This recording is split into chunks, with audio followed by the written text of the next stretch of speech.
A night at the theatre. Some memories of Melbourne's live theatres from days gone by.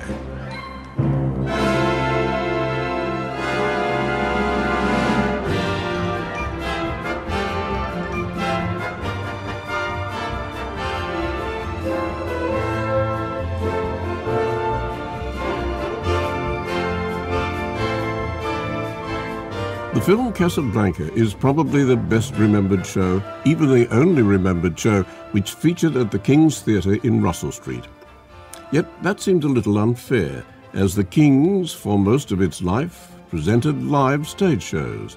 It was only during the Second World War that it took to the silver screen.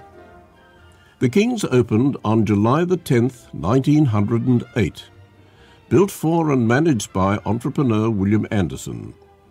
2 days prior to the opening, the Herald gave considerable coverage to the event, including interviews with Mr. Anderson and the architect William Pitt. So once again, in our night at the theatre, come with me back in time to the King's. Let's take a seat in the dress circle. They're covered in royal blue velvet with white enamel relief, and we will leave the stage curtain down. It too was in blue velvet. The King's Theatre was opened by the Premier, Sir Thomas Bent. Table Talk said that a call boy was standing in the wings to prompt him if he talked too long. His speech was rather prosy. He said, "The players were ladies and gentlemen, and were refined and educated." He called for 3 cheers for the King, 3 cheers for the architect, and 3 more for the owner. I'd say the call boy must have been making many stage whispers to Sir Thomas by then. The King's was built on the former YMCA site in Russell Street. Today the Greater Union Complex stands there. The King's had a ceiling dome with a sliding panel to permit rising warm air to escape. A similar panel was in the ceiling above the dress circle. Ornamentation was described in the Herald as rich and lavish. The colours were blue, gold, cream, and terracotta. Table Talk said blue dominated, blue in the carpets, wallpaper panels, and plush upholstery. Cobalt blue was used on all balcony fronts. As mentioned earlier, the curtain was blue velvet. Table Talk said it was brilliantly lit with 3,000 light globes. The Herald stated the theatre's seating capacity was 3,000. Table Talk said 2,200, which seems more likely. 200 workmen worked day and night using 2 million bricks. The theatre cost £32,000.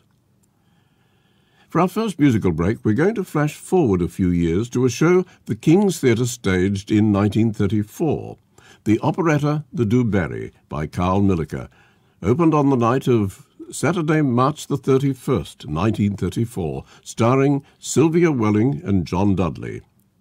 The Argus said in their review, Sylvia Welling had a voice of some quality and power, and John Dudley stole the honours of the show. We have a recording of Grace Moore singing I Give My Heart from the Du Barry, probably the only song from the show that has survived the years. Grace Moore starred in the original Broadway production, which opened at the George M. Cohan Theatre on the 22nd of November 1932 and ran for 5 months.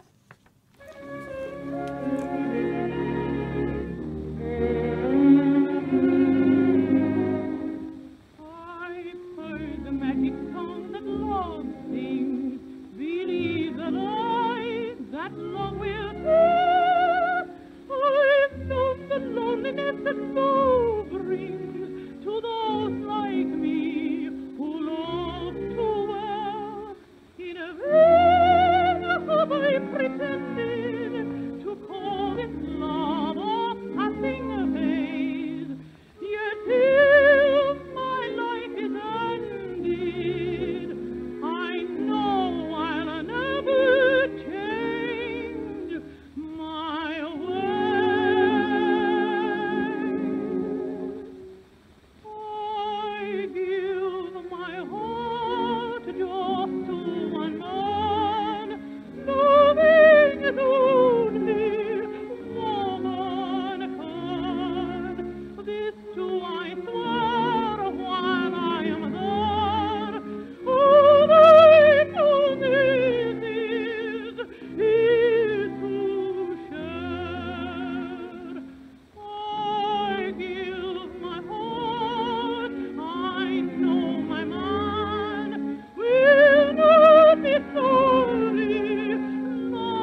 That was Grace Moore singing I Give My Heart from the Dubarry, which the King's Theatre staged in 1934.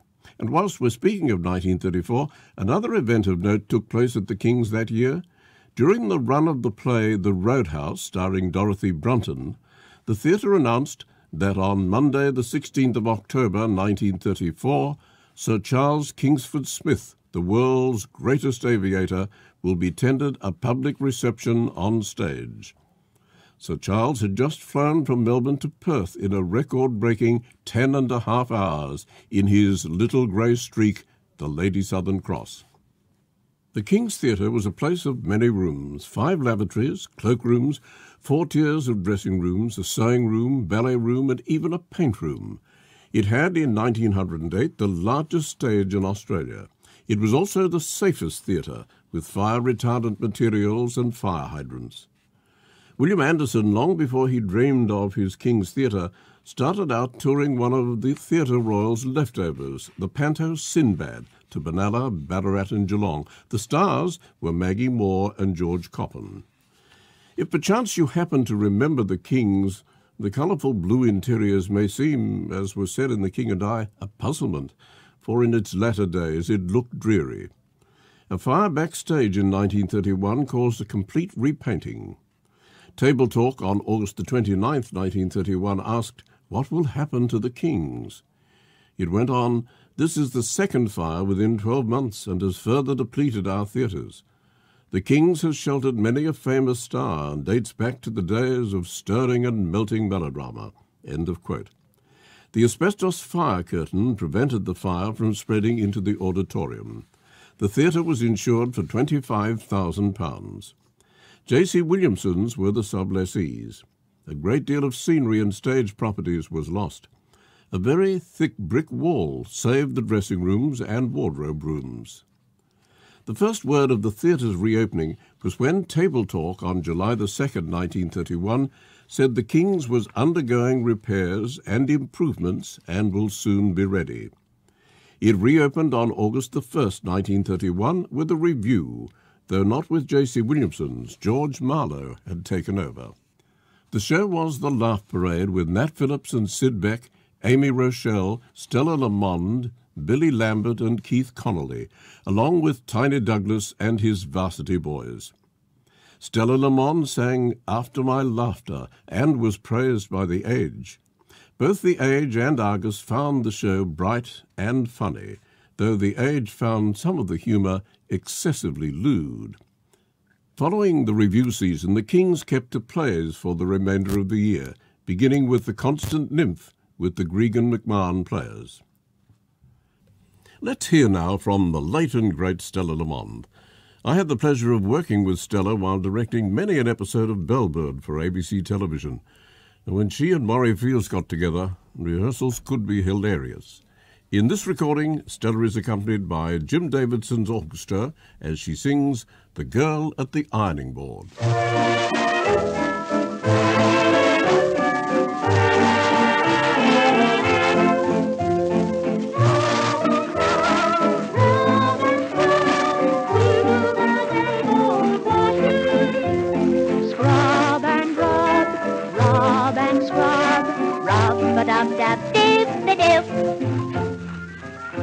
Pass me over that bit of soap over there, will you? Here, let's get a look at that sock. It's got a couple of holes in it, hasn't it? It has got a couple of holes, but it's very handy like that. How do you mean it's very handy, love? Well, he can put his foot in from either end. Was that his mother you were with the other day? Aye, that was her. She's a bit fat, isn't she, love? I'll say she is. She's taller lying down than she is standing up. But can you wonder at it, dear, the way she eats? Why, does she eat much? Eat much. I saw her eat a piece of steak the other day that was as big as big. Well, if it was any bigger, you could have milked it. Pass over that bundle of eggs, will you, love? Thank you. Nobody ever has whispered to me the sweet things a girl loves to hear. Nobody's arms ever twined around mine. Still I'm not lonely, for romance is near. Oh, a girl who works in a laundry has a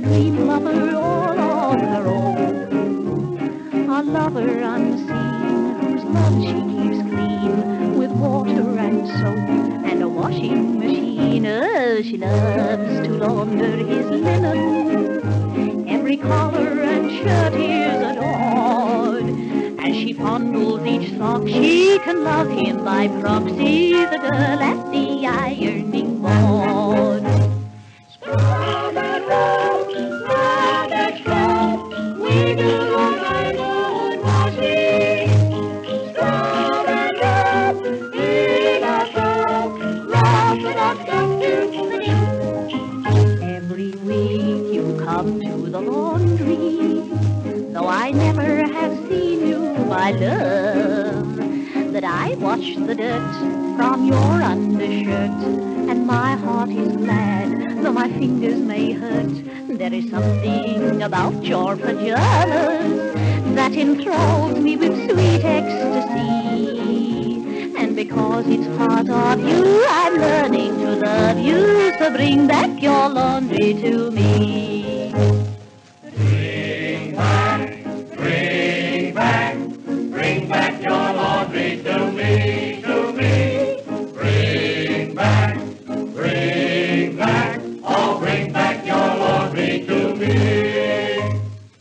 Come along, girls. What do you say we all go and have a nice hot cup of tea, and then we'll all turn over onto the other side.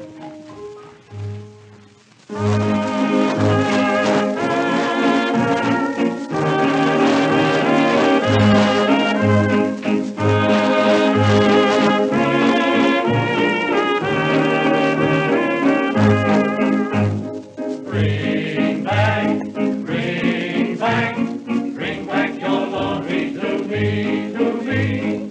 Bring back, oh bring back your laundry to me. Rub and scrub in a tub, rub-a-dub-dub-dip-a-doo. If you take a look at the clothesline, you can learn quite a lot about men. Now what handsome brute owns this union suit? He's big and he's strong, but I'll bet he's cute. Here's a pair of whatchamacallits, but those ruffles, they're too divine. Though you may be old-fashioned, you're my secret passion, so come up and see me sometime. You'll go home and pack your panties, all your socks and all your scanties in a laundry bag. You're the kind of a girl I could care for, 'cause you've always been gentle with me. And I like you too, 'cause I've noticed you don't toss me around like the other girls do. You replace all my missing buttons, and you never expect a reward. And our only hope is you're as pure as the soap is. The girl at the ironing board. Many a poor little rich girl is sad inside of a palace of gold. She's never known all the dreams that I've had. Her life is empty and her heart is cold. But a girl who works in a laundry has a dream lover all of her own. A lover unseen whose love she keeps clean with water and soap and a washing machine. When she sees a button is missing, she replaces it of her own accord. And she loves all the stitches in his flannel breeches, the girl at the ironing board. And when I'm off on Sundays, I miss all these undies, the girl at the ironing board. Back now to 1908 and the opening of the Kings. The play Man to Man was presented. Following that, on September the 5th, 1908, was Robbery Under Arms. The publicity, never shy of a little exaggeration, said thousands were turned away nightly, and the King's was now the Drury Lane of Melbourne. Uncle Tom's Cabin was the 1908 Christmas attraction. Bert Bailey was one of the actors. A feature was the escape over the River of Broken Ice, and it was again in Christmas 1930. The 1930 version even had several bloodhounds on stage. The front stalls would not have been too popular during that run. It was advertised at the 1908 staging of Uncle Tom's Cabin that the King's was the coolest theatre in the Southern Hemisphere. At the start of the programme, we mentioned that the film Casablanca screened at the King's in 1944. In June of that year, 3DB ran a radio programme of old theatre memories entitled Behind the Curtain on Wednesday nights at 8:45. Other films screening in Melbourne in 1944 were The Informer with Victor McLaglen at the King's. The Princess Theatre was showing The Miracle of Morgan's Creek with Betty Hutton, and the comedy had a revival of 40,000 Horsemen. During 1941, the King's was, for most of the year, dark. It lit up on November the 21st with a vaudeville revue named Sawley's Gaieties of 1942, even though it was actually 1941. It sounds rather second-rate, especially against another revue which opened at His Majesty's a few nights later, called Thumbs Up, with Edgley and Dorr and Miriam Lester. The review at the King's featured, courtesy of Sir Benjamin Fuller and Garnet H. Carroll, 15 celebrity acts. According to the Herald Review, top of the bill was a dog act, Reno's Dogs. Others on the bill included the seven Martinettis, Dink and Trixie, a comedy duo, the two Laconos, American aerialists, and Shirley Toms, a smiling, yodeling cowgirl. One could see the show for $1 if one sat on the wooden benches in the gods. Other seats ranged from 5 shillings to 2 shillings. Back now to 1933 for our next music break, and a musical that began a season at the King's Theatre on December the 23rd, 1933. It was Cole Porter's The Gay Divorce with Billy Melton, Iris Kirkwhite, Madge Aubrey, and Gus Blewett. The Argus said the show was modern and sophisticated. The best of Cole Porter's songs are the sentimental Night and Day with a tom-tom beat and You're in Love, end of quote. Let's listen now to Fred Astaire, who starred in the original production, which opened on Broadway on November the 29th, 1932, singing Night and Day. This is from the soundtrack of the 1934 film version, which was renamed The Gay Divorcee because the film censor said you can't have a gay divorce. Needless to say, the word gay had different connotations in those days. Like the beat, beat, beat of the tom-tom when the jungle shadows fall. Like the tick-tick-tock of the stately clock as it stands against the wall. Like the drip, drip, drip of the raindrops when the summer shower is through. So a voice within me keeps repeating, you, night and day, you are the one. Only you beneath the moon and under the sun. Whether near to me or far, it's no matter, darling, where you are, I think of you. Night and day, day and night. Why is it so that this longing for you follows wherever I go?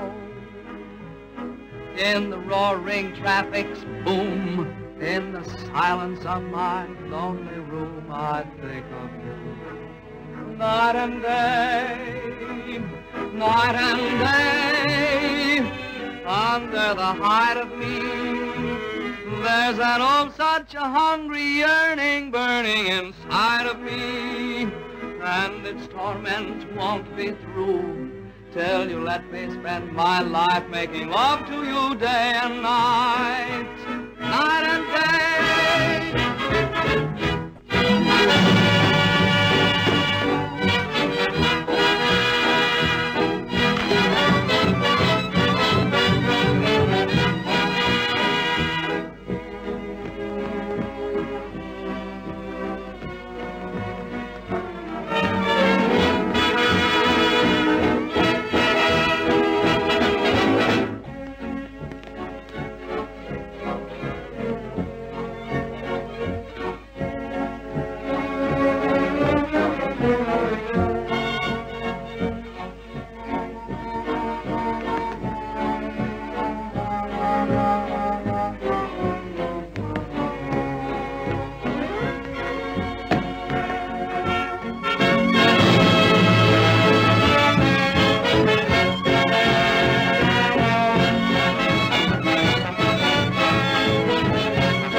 Bert Bailey, prior to his Dad and Dave days, appeared at the King's Theatre playing Dad in a less absurd style in the play On Our Selection.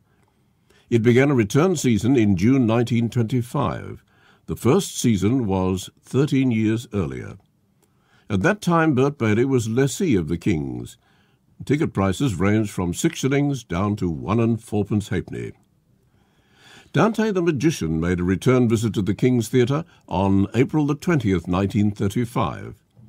The advertisement said, "Dante, the world's greatest magician, together with his full company in the mystery review Simsalabim. New tricks and illusions, and his latest sensation, The Mystery of the Stratosphere, featuring Australia's most beautiful girl, Miss Moyo Miller. She is to represent Australia in Great Britain and the continent, a challenge to the beautiful women of Europe." At the matinee, children will be given a glass of 50-50 from Dante's barrel. The trick of producing the drink was presumably achieved with the assistance of Kiora. By 1949, the large stage at the King's Theatre may have resembled Miss Havisham's set from Great Expectations. It had been out of action for so long. Then, with little warning, stage shows were back. On April the 16th, 1949, a film, The Hunter, screened at 8 p.m, and the next night was a stage play, Rusty Bugles, with Doris Fitton's Independent Theatre Company, presented by Aztec Services and Gaiety Theatres. Rusty Bugles, by Sumner Locke Elliott, ran for 5 months. Christmas 1949, and there were 2 shows on the King's stage, a panto, Robin Hood, with Jim Gerald at the matinee, and Mo McCackey, Roy Reen at night, with a variety of artists, including Hal Lashwood.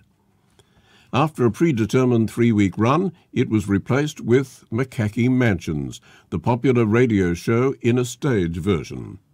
Radio stars continued when Mo was followed by Bob Dyer in Can You Take It? Dolly was there too, and that was followed by Bob, Dolly, Mo and Jim Gerald in the show Pick a Box, £1,000 in prizes.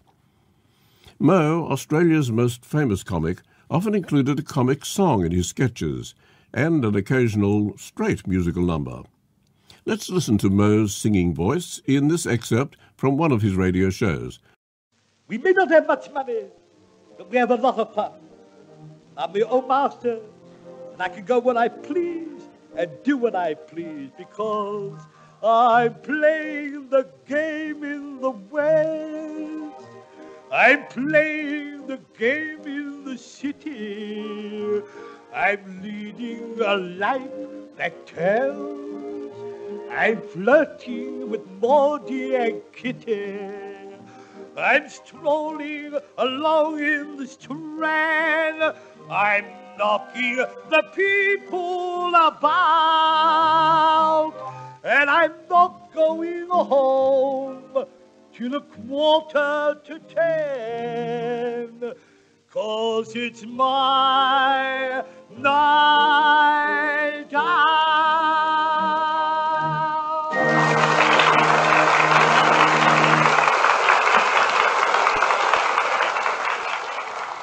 Arthur Askew's show at the Tivoli was such a hit that its season was extended, so the next Tivoli show due in, High Jig a Jig, went to the King's Theatre. After that, a well-attended series of plays with Clifford Mollison ran from August the 11th, 1950 to late October. The last stage presentation at the King's was See How They Run. It ended on May the 2nd, 1951. 2 days later, Paramount Pictures' Samson and Delilah took the theatre back to the screen. But the King's stage days were not quite over. With Samson and Delilah, there was a special stage presentation at afternoon and evening sessions. The King's Theatre was remade into the Berkeley Cinema, opening on May the 15th, 1970, with Paint Your Wagon. It was later demolished to make way for the Russell Cinema Complex, which is now known as Greater Union Centre. It opened on November the 23rd, 1978, with Death on the Nile in the largest of its cinemas. So all that's left of the King's Theatre now are the memories that we've stirred up in the last half hour. And there we end today's programme. Research for A Night at the Theatre is provided by Richard Mulvaney. I'm Maurie Lockie, with an invitation to join us again next week when we will visit the Bijou Theatre in Burke Street. So I'll say goodbye until then.